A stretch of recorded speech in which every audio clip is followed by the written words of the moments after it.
Om Sadashiva Samarambam Shankaracharya Madhyamam Asmadacharya Paryantam Vande Guru Paramparam Ishvaro Guratmeti Murti Veda Vibhagine Vyomabda Vyapta Dehaya Dakshinamurtaye Namaha Sabhavedanta Sedanta Gocharam Tamagocharam Govindam Paramanandam Satguru Pranatoshmaham Om Shanti Shanti Shanti Om Namastê. Ok. Quem é que vai iniciar o satsang hoje? Eu preciso que vocês me ajudem, né? Não é possível que ninguém tenha uma boa pergunta, uma boa questão, ou até mesmo uma, uma má questão, uma má dúvida, né? Eu vou sempre fazer o meu melhor para dar uma resposta boa.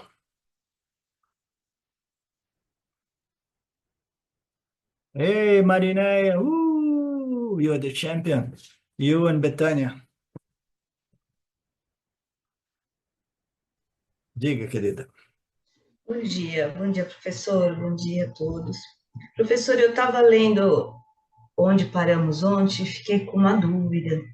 Eu estou procurando aqui no texto para eu ler certinho, e sobre o Atma, não significa Satchitananda Atma. Ele diz assim, significa minha própria yoga, minha própria manifestação. Você poderia explicar um pouquinho melhor para mim, por favor? Sim. Aquela passagem ali, o Swami, porque essas palavras, elas têm significados diversos, né, dependendo do contexto, né? Ali a palavra Atma, significa literalmente self. Você conhece um pouco de inglês? Self Não, mas tudo bem. significa eu mesmo, né? Por quê? Porque este self, né, que é o eu, né, que o jiva humano experimenta, ele é fundamentalmente o Atma Satchitananda Brahman, tá? Quando a gente fala o Atma, né? Nirguna Atma, né? O Nirguna Atma, ele se manifesta como o Atma humano, né? Que é o self, eu mesmo, né? Então, o Aham é um Atma, mas naquele contexto ali, ele não significava a Brahman, mas ele significava o Aham. Cadê? Deixa eu ver aqui. Ah, É no verso 47, um pouquinho antes de onde paramos.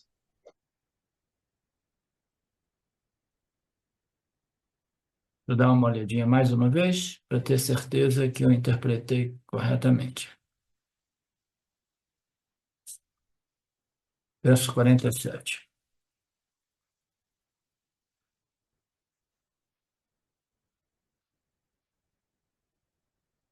A palavra Atma é um pronome reflexivo. Você sabe o que é um pronome reflexivo, né?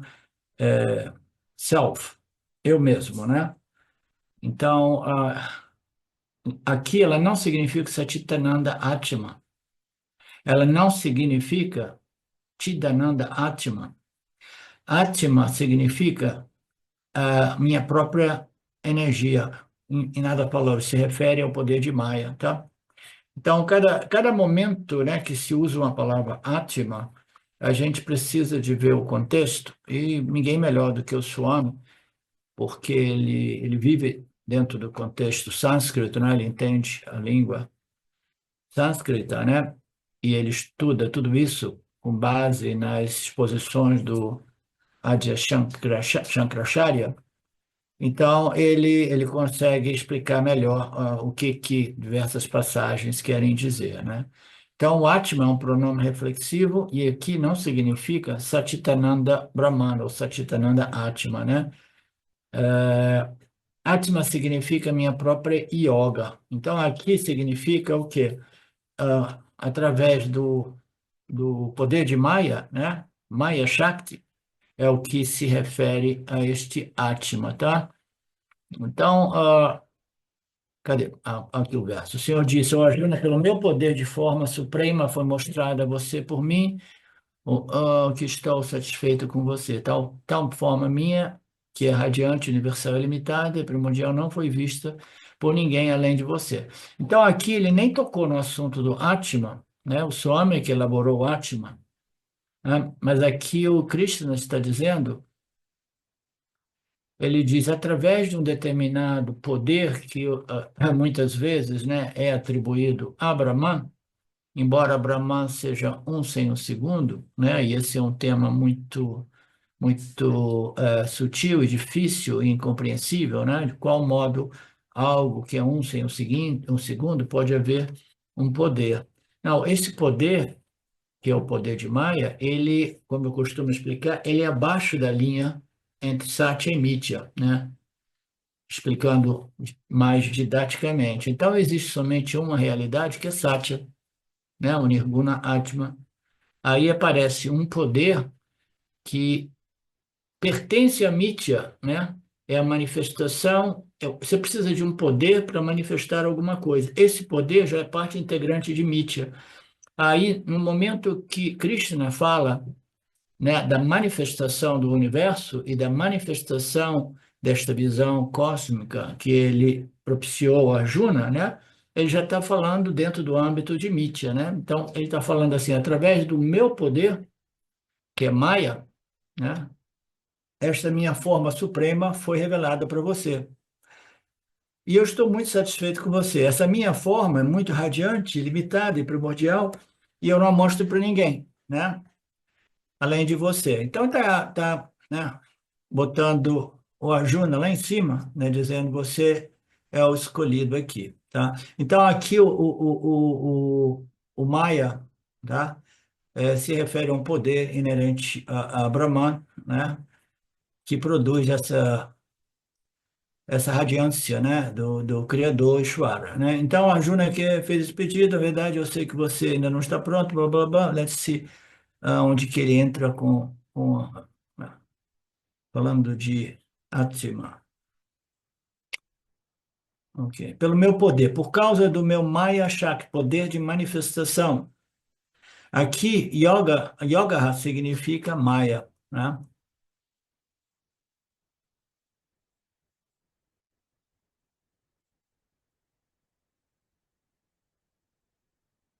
Você vê que no verso, porque muitas vezes é assim, se você pegar esse verso 47, antes dele ter sido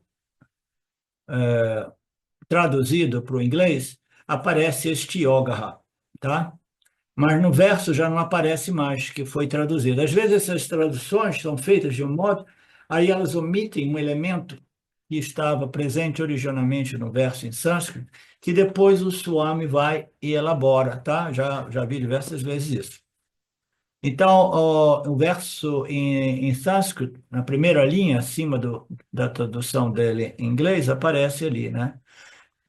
Darshita Matima, aparece o Atma Yoga, tá vendo? You see, the Atma Yoga appears there.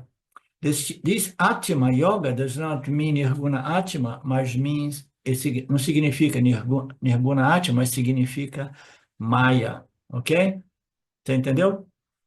Às vezes a gente precisa de ir lá no sânscrito porque o Swami começa a elaborar coisas que a tradução do verso não oferece.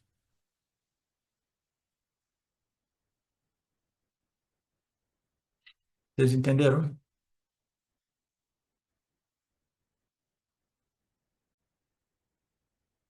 Portanto, ele diz, aqui neste conceito, Atma significa o Yoga Shakti do meu próprio Maya, Maya Shakti.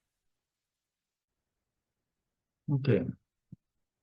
Um pouco de tecnicalidade.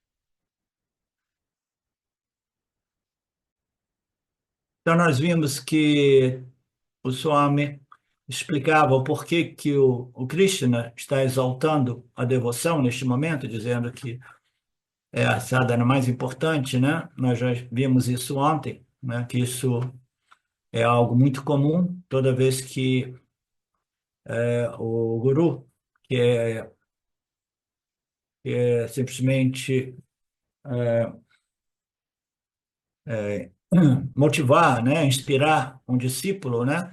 Ele exalta aquela sadhana que é a mais adequada para o discípulo naquele nível naquele estágio de desenvolvimento, né? Então, eu dei o exemplo do Krishna dizendo para Arjuna no início para ele lutar, porque, na verdade, só existe a consciência e a consciência não pode ser furada pelas flechas, cortada pela espada, queimada pelo fogo.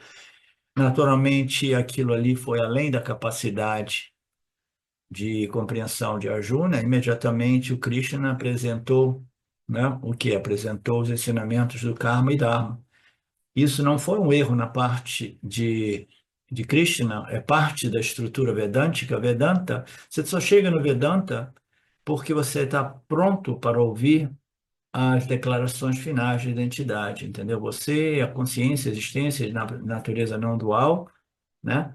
Você é livre, independente de tudo que ocorre neste mundo através deste instrumento de experiência e conhecimento chamado corpo-mente, né? Você é algo que sustenta, vivifica, que pervade este instrumento, mas você é livre do instrumento. Você é essa consciência que brilha no seu intelecto. Então, todos esses ensinamentos do Yana Yoga, quando você chega no Vedanta, aquilo é apresentado assim, pá! Só que raramente alguém consegue aceitar e internalizar aquilo e ser transformado por aquela informação tão direta, né? Então, o que que ocorre? Então, existe essa lei de aparentemente criticar uma sadhana para glorificar outra para o benefício do discípulo, né? No Taittiriya é dito que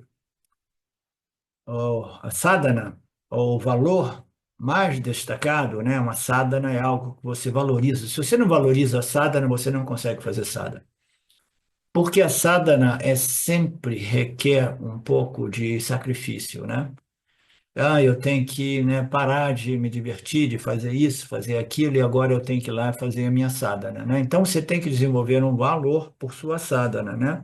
Então, aqui no Taittiriya, diz que a sadhana, o valor que ele mais destaca lá, é o estudo das escrituras e o compartilhar, o ensinar as escrituras, entendeu? Então, o Dayananda também, eu lembro dele dizendo isso diretamente, que a sadhana mais elevada que tem é aquela de compartilhar os ensinamentos. Naturalmente, você compartilha depois que você tem uma certa familiarização ou familiaridade. Qual dos dois, Marcelo? Primeiro ou segundo? Familiaridade. Quando você tem uma certa familiaridade e quando as pessoas se aproximam de você interessados, o compartilhar é uma sadhana maravilhosa. O estudo é a sadhana mais elevada. Em outras palavras, o Yin Yoga é dito ser no Taittiriya, né, o valor ou a sadhana mais elevada, mais importante. Então, ele fala que existem outras disciplinas que também são igualmente importantes. Aqui é bacana, ele apresenta como retidão no comportamento. Retidão no comportamento é apresentado junto com o estudo das escrituras védicas, é simplesmente viver uma vida em observação do Dharma, né? Enquanto que estudando os Vedas, que compreende os ensinamentos sobre o Dharma e sobre o Karma e sobre o Atma, o Nirguna Atma, né? Em outras palavras, disciplinas de veracidade. A retidão envolve não mentir, não estar por aí enganando, trapaceando, manipulando ou exagerando muito, né? Veracidade e o estudo, né, dos Vedas. Numa outra linguagem, austeridade, porque sadhanas sempre requer um certo sacrifício. A gente pode estar naquele. Eu vou fazer 2 horas dedicadas para minhas sadhanas. Então, nessas 2 horas, eu poderia estar me divertindo por aí, né? Então, requer uma certa sacrifício, uma certa austeridade, e o estudo dos Vedas. Só que no início parece ser algo sacrificante, né? Austero, mas devagarzinho você começa a desenvolver um prazer, uma satisfação enorme por estudar e por observar o Dharma, né, ao invés de se deixar movido por suas vasanas, seus quereres e não quereres, né? De uma outra linguagem, o autocontrole, né? São linguagens diferentes, apontando para a mesma coisa. Disciplinas de autocontrole requer esforço, né? Vigilância, austeridade, autocontrole e o ensino e o estudo dos conhecimentos. Em outra linguagem, serenidade. Serenidade, uma pessoa serena, uma pessoa bem equilibrada, ela só é serena e bem resolvida devido às disciplinas, né, às observações, uma retidão de conduta, né, observação do Dharma. Isso tudo vai produzindo a purificação que se traduz como uma mente calma e um coração tranquilo, como eu costumava dizer uns 8 anos atrás, 6 anos atrás, né? Então, em outras palavras, o Swami apresenta aqui, ou de repente, isso vem em toda aquele verso, capítulo 1, verso 9 do Taittiriya, que está em sânscrito, né? Isso deve ser a tradução daquilo ali. Então, muito importante tudo isso, né? Porque ele se refere a este verso do Taittiriya, né? E no final ele diz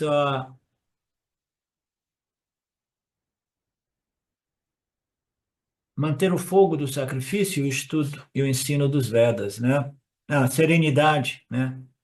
Serenidade, essa paz, né? Que passa o entendimento, né? Das pessoas, né? Requer tudo isso, né? Que foi colocado mais, em outras palavras, como um sacrifício, sacrificar as minhas vasanas, meus quereres e meus não quereres, né? Meus gostos e aversões no altar dessa sabedoria védica, né? Oferecimento de oblações no sacrifício do fogo, né? Hospitalidade aos convidados, né? Isso aí já são tudo subprodutos de uma mente bem resolvida, né? Uma mente que torna a pessoa uma pessoa amigável, né? Uma pessoa generosa, uma pessoa amorosa, né? Realização de deveres sociais, aí, os deveres sociais não são abandonados, né, Betânia? Você continua trabalhando, continua, né, curtindo, né, momentos de lazer com as suas amigas, os seus amigos, né? Estuda sem deveres em relação às pessoas, né, os papéis que nós temos sociais, em relação ao pai, mãe, amigos e companheiros, deveres em relação às crianças, tudo isso, né? Tudo isso você está vendo aqui são linguagens diferentes para descrever sadhanas ou valores, né, que estimulam, né, que conduzem a este processo de saber de assimilação, o desenvolvimento de sabedoria espiritual, mas do outro lado, uma coisa não muda, é o estudo dos ensinos dos Vedas, né? Nós estamos no Vedanta, nós estamos no caminho do Jnana Yoga, que a transformação somente é possível através do estudo deste corpo de conhecimento que transforme. Esse estudo não pode ser meramente abordado de modo acadêmico.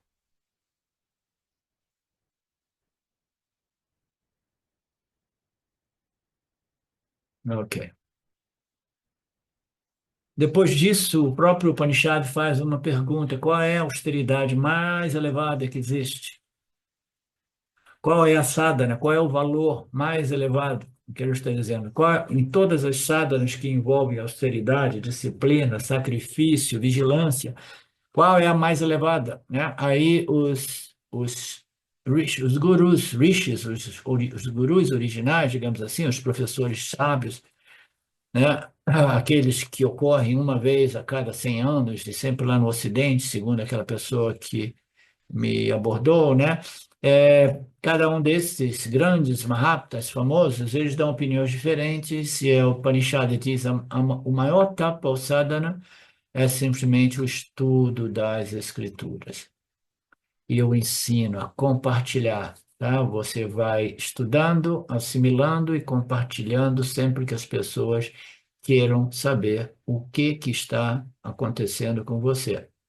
Se elas observam a transformação positiva, elas vão naturalmente se aproximar. E depois, se elas estarão ou não qualificadas para entrar neste processo ou não, a gente deixa por conta de Shuara.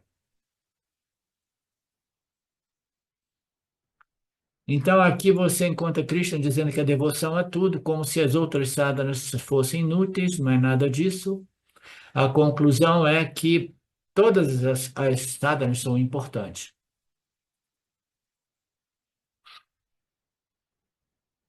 Okay? Swami exagerou, desminciou, continuou falando sobre isso, mas a conclusão, e nós já sabemos, todas as sadhanas são importantes. A gente pode sintetizar isso em duas sadhanas. Uma sadhana é a sadhana do Karma Yoga, que envolve ação, né, e seus resultados, e a gente quer que essas ações, Karma Yogas, né, a partir de uma determinada perspectiva deste conhecimento, deste relacionamento, Ishvara, Jiva e Jagata, essas ações, a gente quer que elas produzam resultados, né? Então, existem duas sadhanas, e somente duas do ponto de vista absoluto do ensino do Vedanta, que uma é a ação, que pode, com potencial de produzir um melhoramento, mas esta ação, ela jamais irá produzir a total transformação, porque a total transformação só é possível através desse shift, ou transferência de identidade. Então, a total transformação depende desse shift de identidade, e isso é possível através do Nididhyasana do Vedanta, né? Muito Shravana, muito Manana, muito Nididhyasana, né? Desde que o indivíduo esteja bem preparado. Então, qual das duas sadhanas é a mais importante? É o Karma Dharma ou o Yani Yoga do Vedanta? Ou Shravana, Manana e Nididhyasana? Quais das duas? São igualmente importantes, né? Porque, como o Swami Paramarthamana diz, né? O Karma Yoga sem o Yani Yoga é incompleto, né? E o Yani Yoga sem o Karma Yoga é impossível, né? Então, ambas são importantes, né? Então, todas essas variações de sadhanas ou de sacrifícios, né? Ou de disciplinas, né? Todas elas, foi descrito ali, é tudo dentro do âmbito de ações e seus resultados, né?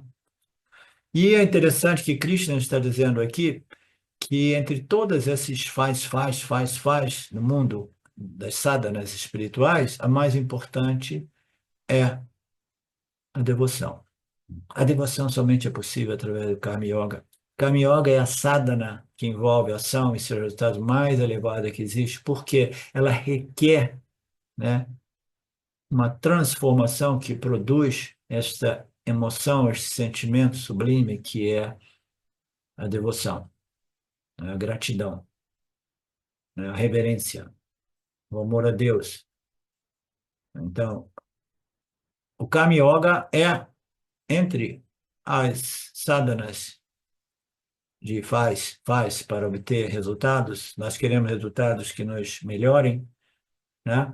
Então, o Karma Yoga é o mais elevado, né? Então, por isso eu estou apresentando a síntese, né? Você tem Karma Yoga, que irá produzir o quê? A devoção. E Krishna está dizendo, a devoção é mais elevada porque no âmbito das sadhanas de ações que produzem resultados, Karma Yoga é o mais elevado porque é o que produz a devoção. Se você entra no Jnana Yoga do Vedanta sem passar pelo Karma Yoga, você não desenvolve a devoção, o ego permanece com aquele nível meio elevado de vaidade, orgulho e arrogância, e aquilo acaba sendo um impedimento para que a gente possa realmente, né, ser transformado pelo Yin Yoga do Vedanta, né? Então, todas as sadhanas, todos os valores são igualmente importantes. Alguns refinam, preparam, purificam, e no final, o Yin Yoga é aquele com o potencial de produzir essa transferência de identidade do corpo mortal para a consciência imortal. Krishna não está realmente criticando as outras, ele está simplesmente exaltando o Bhakti. É importante a gente lembrar, né, que a devoção não é um caminho espiritual, tá? O Krishna estava,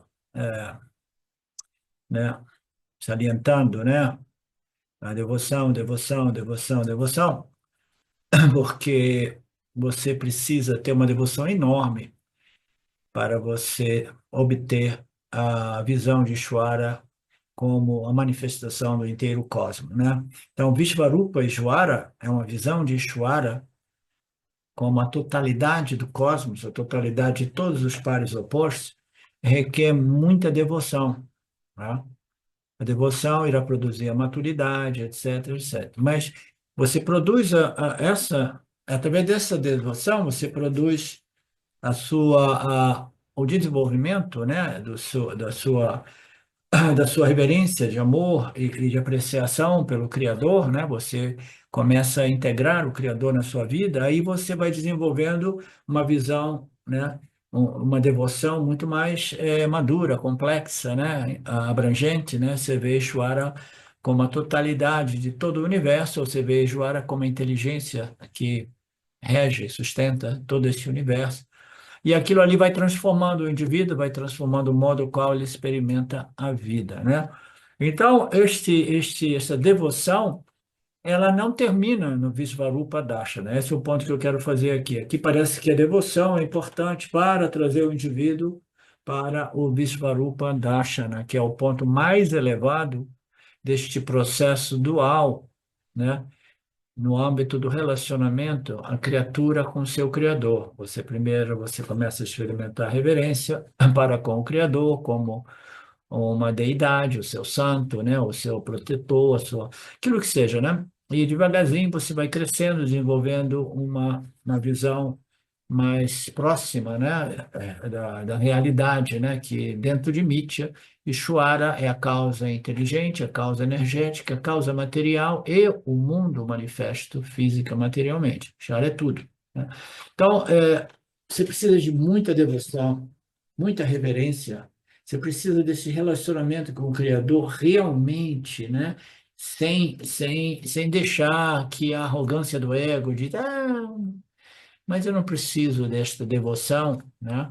Eu não preciso desta fragrância da rosa, né, para me libertar, né? Eu vou para o Yin Yoga, eu não tenho nenhum problema, eu não preciso de ter nenhum relacionamento com Deus, seja um Deus com nome, com forma, seja um Deus com além, né, que encompassa todos os nomes e formas. Eu quero simplesmente encontrar este Brahman sem nome, sem forma, e eu não preciso de devoção para com Brahman, porque eu sou Brahman. Então, os mecanismos do ego são imensos, né? Para que o indivíduo possa se perder, porque ele não quer passar pelo processo transformador que é possível somente através dessa purificação das nossas emoções humanas em devoção. Então, não pense que a devoção termina na visão Visvarupa de Deus, né? Não. A devoção, ela continua a partir dali, quando nós entramos devidamente qualificados no processo Upanishádico, o processo do Yana Yoga, ali a nossa devoção deve ser ainda mais forte, né? Agora eu quero encontrar a real natureza deste Saguna Ishvara, porque eu compreendi, eu fiquei sabendo que a real natureza deste Saguna Ishvara é Nirguna Atma, e as escrituras revelam que eu também tenho a minha real natureza em Nirguna Atma, como Nirguna Atma. Portanto, eu sou de natureza Ananda, infinitamente não limitado, e ouvi dizer que isso é o único modo de resolver a mente humana, pacificar, né? E de tal modo que eu possa, né, viver sem a problemática do samsara, né? Então, quando você entra no Jnana Yoga, você precisa ainda de mais devoção, tá? Então, aquelas pessoas que pensam assim, não, eu entro no Jnana Yoga, mas não preciso de devoção, é porque entrou academicamente. Tá? Um outro ângulo para a gente compreender isso. Tá? Então, a devoção não é um caminho espiritual, é uma atitude religiosa espiritual que nos acompanha sempre, até mesmo depois do autoconhecimento ter sido né, assimilado e internalizado devidamente, tá? É uma atitude religiosa, espiritual que nos acompanha sempre. Se ela não estiver lá, então a gente não vai desfrutar do perfume da rosa. Não é isso, Betânio?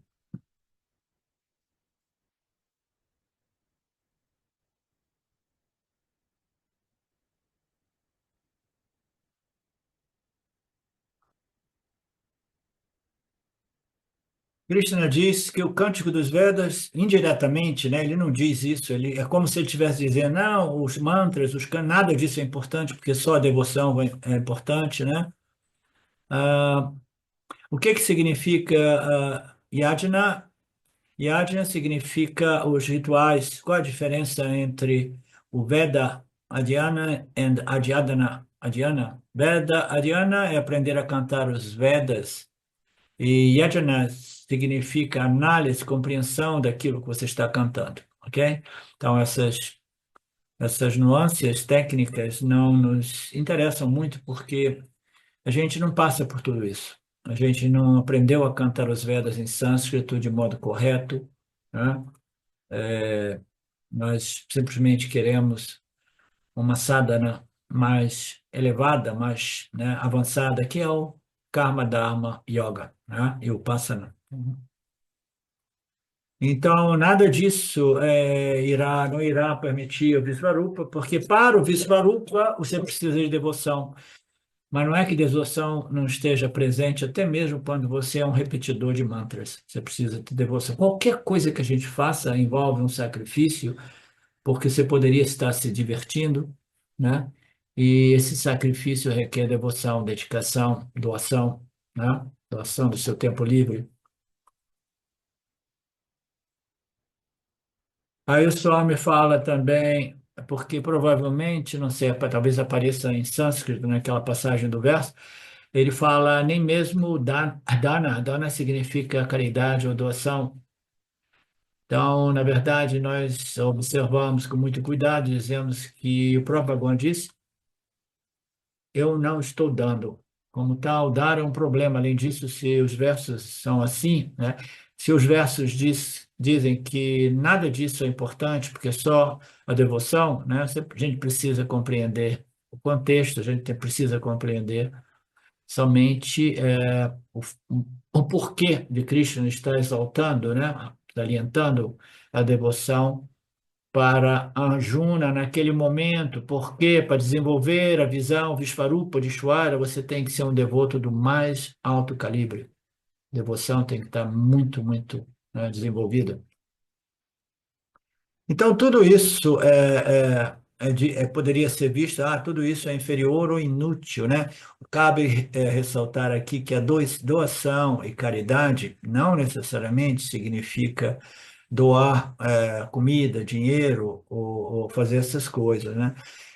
Em cada momento de nossas vidas, nós temos a possibilidade de nos doar a alguém, doar a nossa atenção, né? Doar o nosso carinho, né? Doar um pouco daquilo que podemos considerar a nossa sabedoria, né?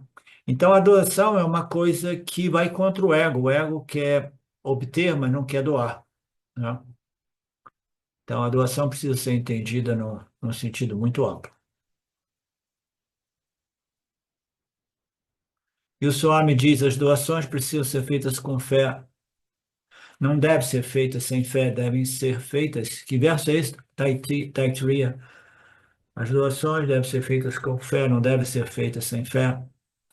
Elas devem ser feitas com generosidade, com modéstia, com apreensão e em concordância. Imagina uma pessoa assim, putz, eu não fiz nenhuma boa ação hoje, né? Putz, que saco, devo fazer uma boa ação, né? O que que eu vou fazer? Eu vou na casa daquele vizinho meu aqui, que é o mais chato de todos, que quando te pega, quer falar com você, contar todos os seus dramas por uma hora. Eu vou me doar, mas eu vou preparado, né? Porque é realmente um saco, né?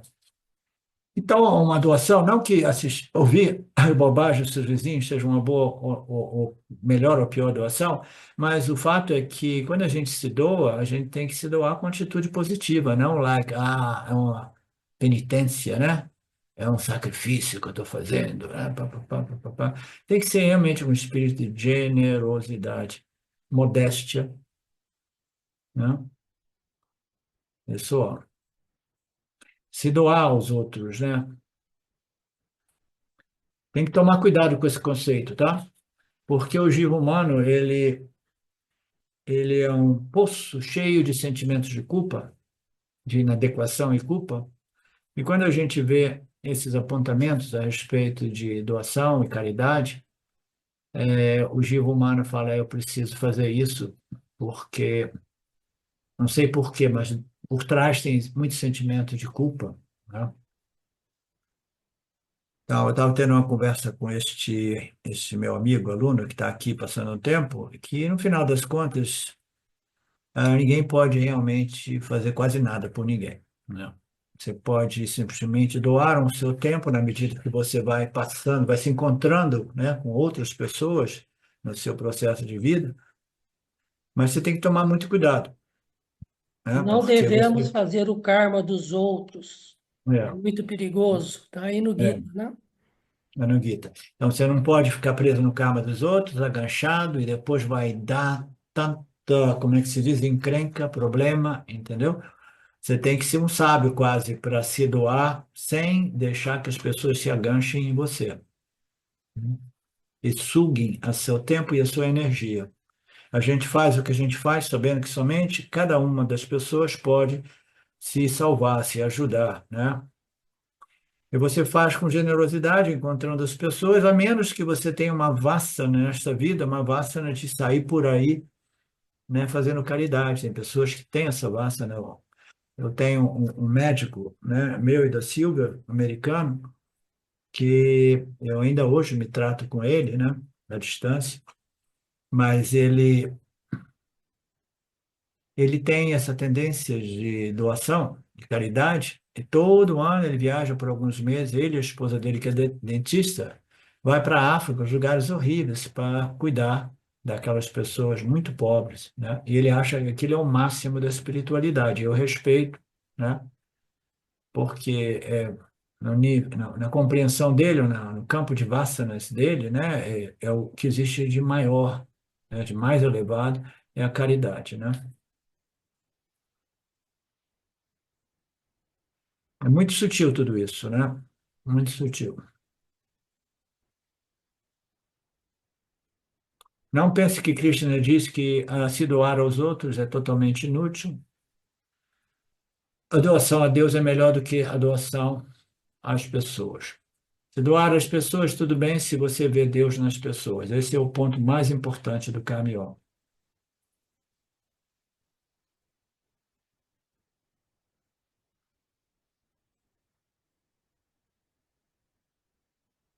Existem muitas laukika karmanis, atividades ordinárias, mundanas, né? Existem muitas atividades ritualísticas e atividades mundânicas, mundanas, né? Mundanas. Então a gente diria tudo isso é inútil, não vou fazer mais nada, etc. Não, tudo serve se você é um bom kami-yogi, né? Você simplesmente faz os seus papéis, seus deveres, as suas ações, transformando-as em sadhana espiritual. Então, tudo isso tem um valor. Ok, Swami, ele vai e continua elaborando, né? Isso não é inútil, isso tudo bem, mas como são atividades mais relativas à, à cultura ritualística dos Vedas, né? O jejum, né? Não pense que o sacrifício do jejum seja totalmente inútil, ele vai que vai. Nem mesmo o grahi tapobi, austeridades muito severas, né? Não pense que tudo isso seja inútil, porque através de todas essas práticas eu posso significa Vishvarupa, blá, blá, blá, nunca pode ser visto por ter acessado. Então, aí ele continua elaborando em tudo isso, tá? Você pode fazer coisas incríveis, austeridades enormes. Eu descobri essa pessoa que está passando tempo aqui comigo, quando ele era jovem, ele virou um sadhu na Índia, viajou pela Índia, né? E ele era um sadhu europeu, inglês, né? E todos os sadhus eram velhos, e, e ele subia os Himalaias com neve até o joelho, né? E porque ele era mais jovem, mais forte, ele carregava o peso dos sadhus mais velhos. Imagina o que que levou uma pessoa jovem a fazer tanto sacrifício, tanta austeridade, né? Ao ponto de dormir, né? Nos templos e nos acha sempre no chão, junto com os outros sadhus, né? Comendo quando alguém doava comida. Então, tudo isso é parte, é embutido no nosso corpo de vasanas, né? Mas não existe nada como a devoção a Deus, né? A devoção a Deus envolve a austeridade ou sacrifício maior, porque eu vou sacrificar os meus quereres e não quereres no altar das leis de Deus, o Dharma. É o sacrifício maior que existe, né? Você pode sacrificar os confortos de casa e se tornar um sadhu, né? Fazendo essas austeridades extremas, mas não existe nada como o sacrifício, né? Sugerido no Karma Yoga.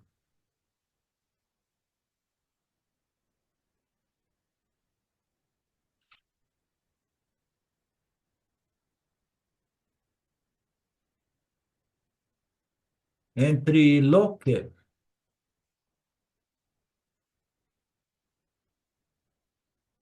Vai continuar dizendo, você pode fazer caridade, você pode fazer isso, fazer aquilo, você jamais vai desenvolver, né, a sofisticação religiosa e espiritual para me ver manifesto como o cosmos ou como a inteligência por trás disso. Isso necessita de quê?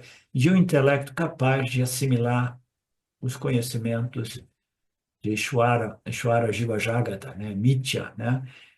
Então, o Karma Dharma é parte integrante do Vedanta porque é uma yoga de conhecimento, né? Conhecimento de Mithya, né? Conhecimento de Mithya, se for bem assimilado, você vai conhecer Mithya não somente como Jagata, mas Jagata plus Ishvara, o Criador, e as leis que sustentam o Jaga, e eu estou aqui no meio como a criatura, né? Então, não existe nada que eu possa fazer em termos de ações, de sacrifícios, de disciplinas, que possa se comparar com a devoção que somente é possível através do Karma Yoga, que nada mais é do que uma compreensão profunda deste relacionamento entre Jivatma e Ishvara e suas leis.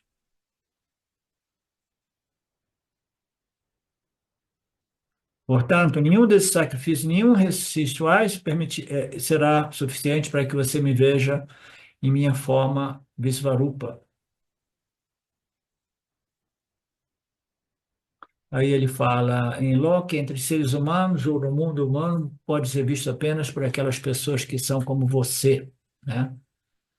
Então, ele está enchendo a bola de Arjuna, e aqui tem uma expressão, Krishna está colando gelo.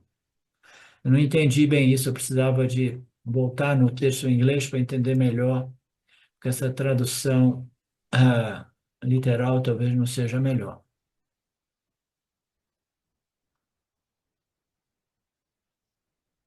Então, não pode ser visto por ninguém, Arjuna, que não seja você, porque você desenvolveu a devoção.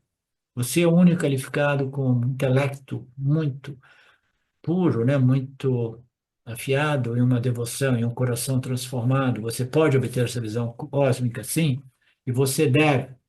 E você não precisa mais pedir para que eu produza esta visão artificialmente através dessas epifanias, né? O professor, esse é colocando o gelo, não é colando, é colocando. Eu acho que ele está esfriando a cuca do, Hum, entendeu? tá, É nesse sentido, pelo menos tá, foi isso que eu desculpa. entendi. Colocando gelo.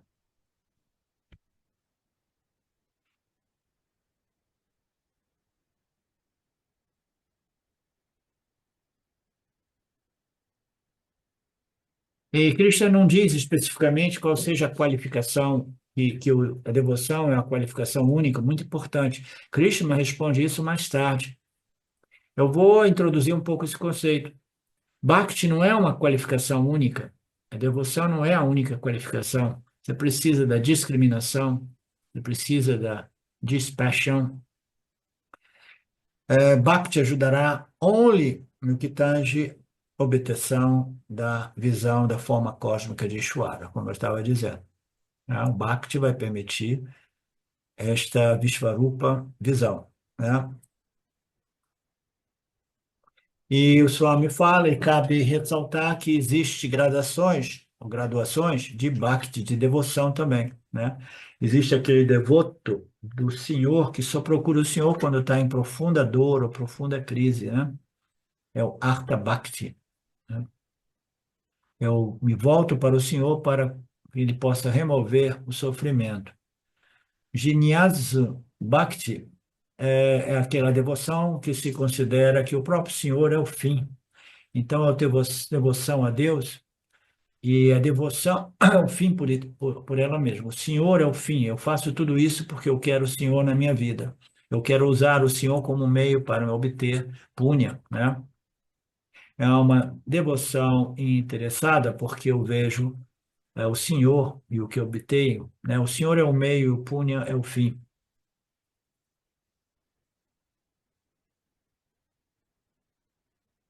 E o Yani Bhakti, que é o Bhakti, que permite essa visão cósmica, né? Dentro do âmbito do Bhakti, da devoção dualista, né? A devoção de Deus, não como um meio, mas como um fim, né? Eu não quero ser devoto de Deus simplesmente para obter benefícios de Deus, eu sou um besouro de Deus porque eu desenvolvi a sofisticação intelectual e um coração purificado a tal ponto que eu vejo o milagre da vida, eu vejo o Criador por trás de tudo. E isso resolve a minha mente, purifica a minha mente, né? Purifica o meu coração. Então eu vejo Ishvara não como um meio para obter coisa, mas como um fim. Então ele diz, o primeiro nível de Bhakti não ajuda para obter essa visão. O segundo também não ajuda, né?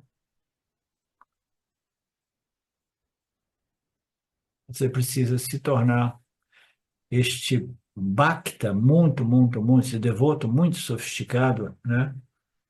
Que simplesmente vê Ishvara como um fim, não como um meio. Por quê? Porque você se sente grato pela oportunidade, né? Você se sente grato pelas escrituras reveladas através de Ishvara, né? Você se sente grato pela sua existência consciente.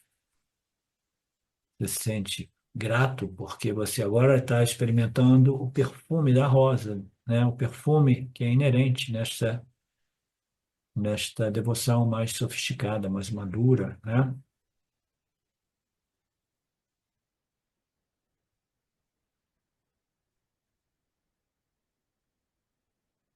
Este homem responderá, perguntar onde eu devo ir? Onde eu devo ir para obter este Svarupa Darshana? Você não deve andar em lugar nenhum, porque o Deus, esse Ishvara, não está contido em nenhum templo, nenhum local, nenhuma montanha.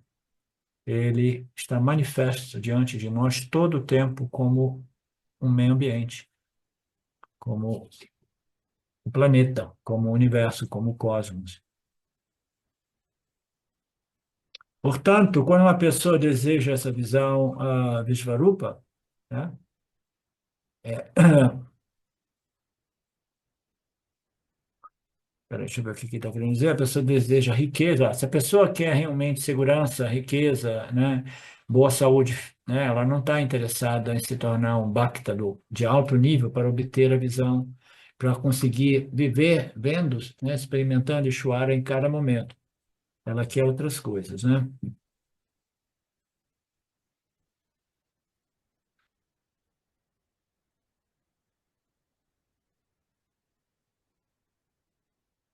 Ok.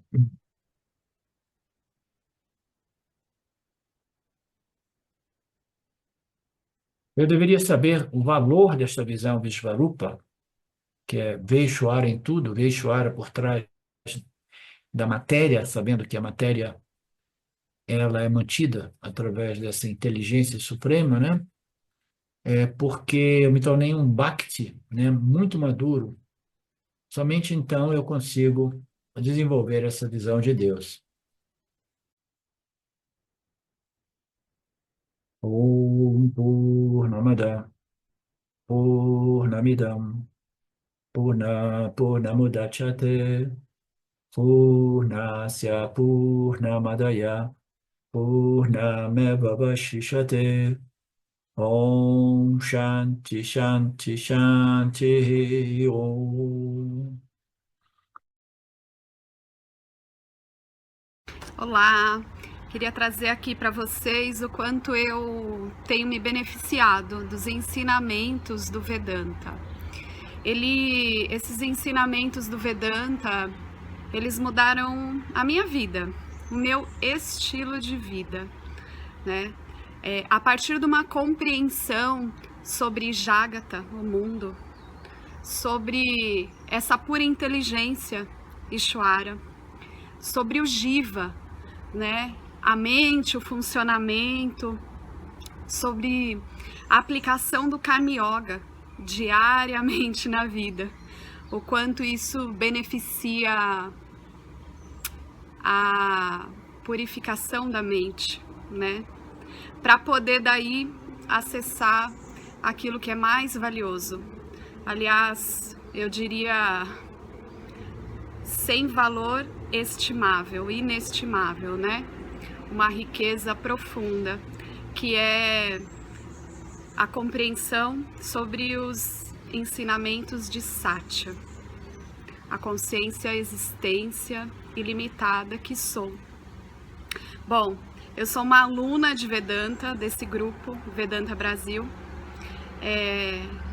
que iniciei a jornada, estou no começo da jornada, mas essa jornada seria impossível sem o apoio diário de um professor qualificado, o professor Arlindo Nagar, nosso professor, que dedica a sua vida, que dedica as batidas do seu coração exclusivamente para o ensino do Vedanta. Ele gosta de usar a frase o coração que se doa recebe. Então ele é esse coração que doa. E aí a minha pergunta e o meu convite é: e você? Tem se beneficiado também dos ensinamentos, da compreensão, da clareza desses ensinamentos que são trazidos para nós? Sim? Se sim, o coração que doa recebe. Então o convite é: se você se beneficia, você pode também fazer uma doação. Essa doação ela é necessária, apropriada para a manutenção, né, desse ensinamento vivo diariamente para nós. E é um convite para que a gente possa nutrir esse grupo com o dar e o receber. E se você se beneficia, tenho certeza, qualquer valor mensal é suficiente. É o valor que o seu coração sentir, mas é um valor apropriado.